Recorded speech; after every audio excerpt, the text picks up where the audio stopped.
right, students, so what you're going to do on one of your sheets of canvas paper, this is what the texture looks like. It's like canvas texture, but it's on a sheet of paper.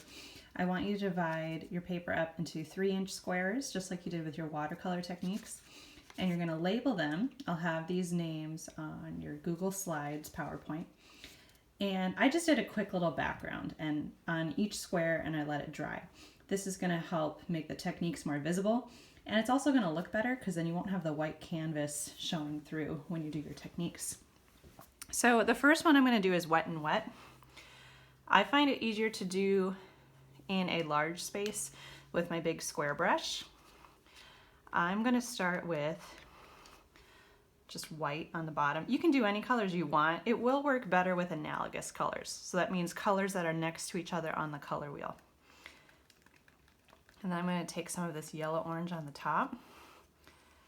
I'm going to take this white and kind of blend it in. So I'm going to take more white.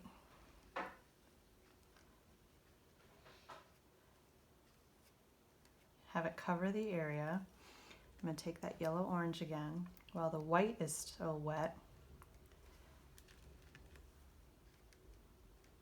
and have it blend down just like that. A little bit more to make it darker up on top. Wet and wet, so it goes from my yellow orange on the top blending down into a peach white color beneath that. Then dry brush is exactly what it sounds like. I'm going to take my brush and kind of brush most of the paint off. I'm doing that on the lid of my palette. And then you should have that dry texture with the paint where you can see the bumps of the canvas through the paper, or through the brush stroke, I mean. And you can mix it up and use another color on top to mix in with that. This is a great way to add shading sometimes if you use pressure variation. So dry brush is good for that. Cross hatching, it's just like your pen and ink project. You have lines that intersect and make crosses. So I'm just going to make some quick lines. This is just a technique sheet, so it doesn't have to be a picture of anything. It can all be abstract. And then I'm going to have it cross together. And sometimes the other direction, if you take a paint in another direction, it will kind of blend in with the colors, which is always a cool appearance or technique. Okay, so cross hatching is done. Next is scumbling. I'm going to take a deep red down here, and I'm just going to use this round motion with my brush. I'm going to make this a little bit more exciting, and I'm going to change the colors as I move across my square for my technique sheet.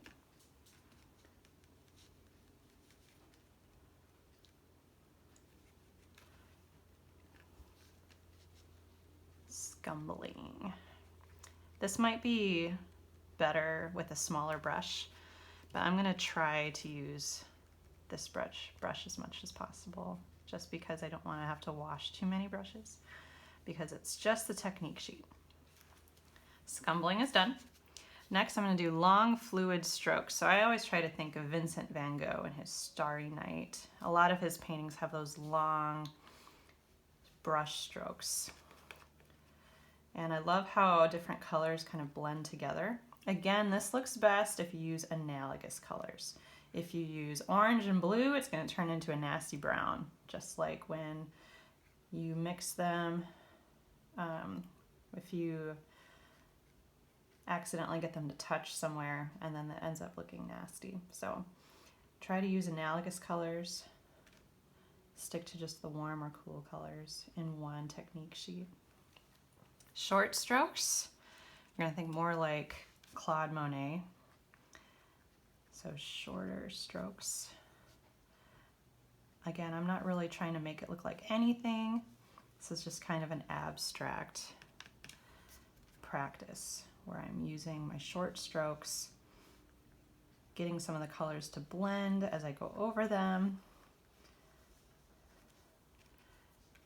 Just using a variety of colors. All right, so there's short strokes. Next is pointillism or stippling. So it's kind of like George Seurat, who is a famous painter who just used dabs of paint like this to make his whole paintings, and they were ginormous.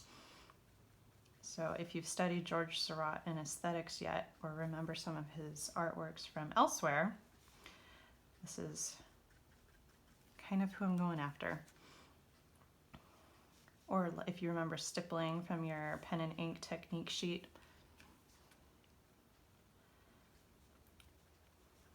And feel free to fast forward or to pause or rewatch any clips in this video as you are working on your technique sheet.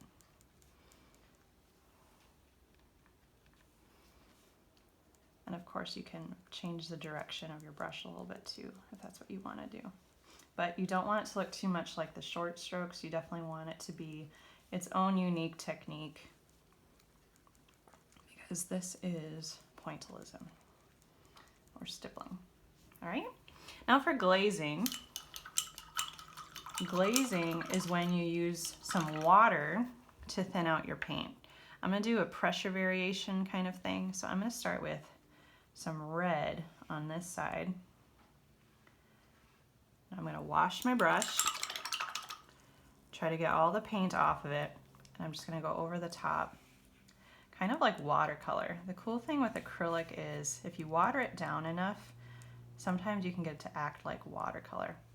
And I'm just dragging it out. I'm going to get a little bit more water if there's too much paint on the brush. You can always dry off your brush too, to drag that water from the paper over to another spot on the technique sheet. So this is called glazing because you're making a thin glaze of paint on top of a background layer.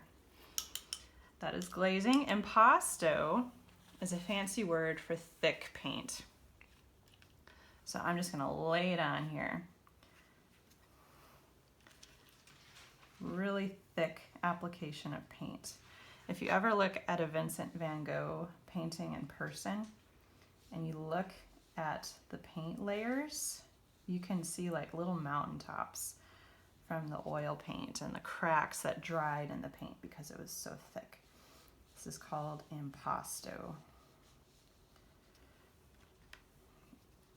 So I'm just kind of making an abstract work here where you can see the thickness of the paint. Sgraffito, you remember this from your ceramics project. I'm just going to paint two colors that kind of blend together on top. So I have red on one side, I'm going to have that blend in with the yellow.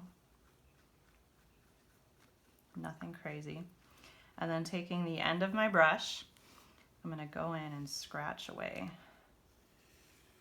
This is a bit easier than scratching glaze away on a ceramic vessel. So that's sgraffito, essentially. I'm going to wipe the paint off the end of my brush. Sponge painting. You're going to take a sponge, and I find it easier to put the paint on the sponge than to put the sponge in the paint, because then you can control the amount of paint better, and then just press it down. So if you have a particular texture you're trying to go for, make something look more rough, sponge painting is a good technique for that. I'm just going to go over this with another color so I can get some blending going on. Sponge painting.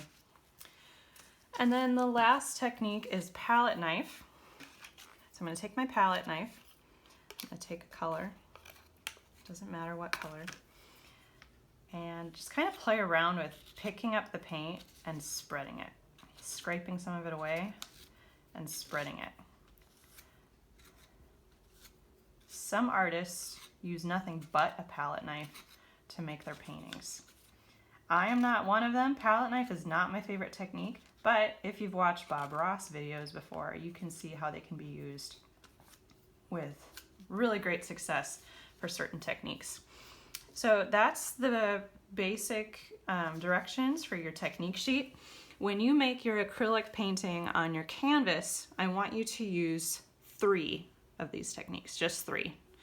All right, have fun.